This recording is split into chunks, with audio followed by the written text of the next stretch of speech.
ইতিমধ্যে তোমরা জেনে গেছো মাধ্যমিক 2024 পরীক্ষার্থীদের ফলাফল 2রা মে সময় 9:45 প্রকাশিত হতে চলেছে। আর যে বিষয়টি তোমাদের জানাতে চাই যে তোমরা স্মার্টফোনের মাধ্যমে নিজেদের রেজাল্ট কিভাবে দেখবে, এর জন্য তোমরা মাধ্যমিক রেজাল্ট 2024 অ্যাপ অথবা ফার্স্ট রেজাল্ট অ্যাপ মোবাইলে ডাউনলোড করতে পারো।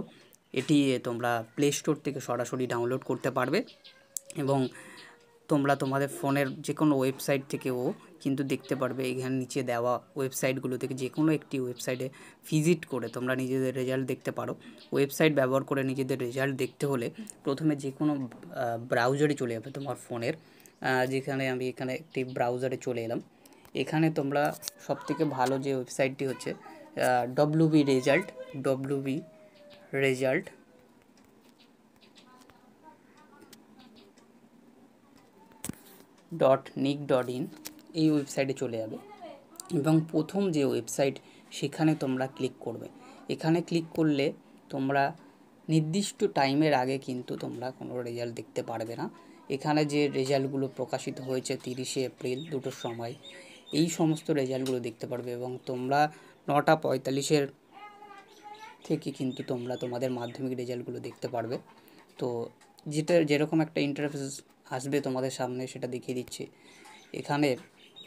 ওখানে ক্লিক করার পরে এরকম একটা ইন্টারফেস আসবে যেখানে তোমরা তোমাদের নিজেদের রোল ও নম্বর টাইপ করবে কোনো স্পেস ছাড়া এবং নিচে তোমাদের জন্ম তারিখ লিখবে।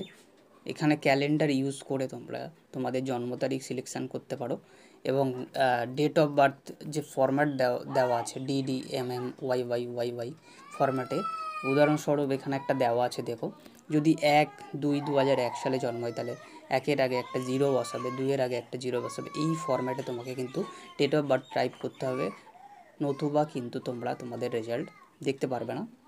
এবং নিচে এইখানে দেখতে পাচ্ছ, এখানে তোমরা ক্যাপচা কোড যেটা বাঁ পাশে দেখা যাবে সেটা তোমরা লিখবে। লেখার পরে তোমরা এই জাস্ট জমা দিন এখানে ক্লিক করবে।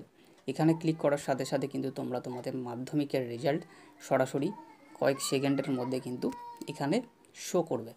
তো আজকের ভিডিও এই পর্যন্ত। Thank you, bye. সবাইকে শুভকামনা রইল, সবাই যাতে ভালো ফলাফল করে। Thank you.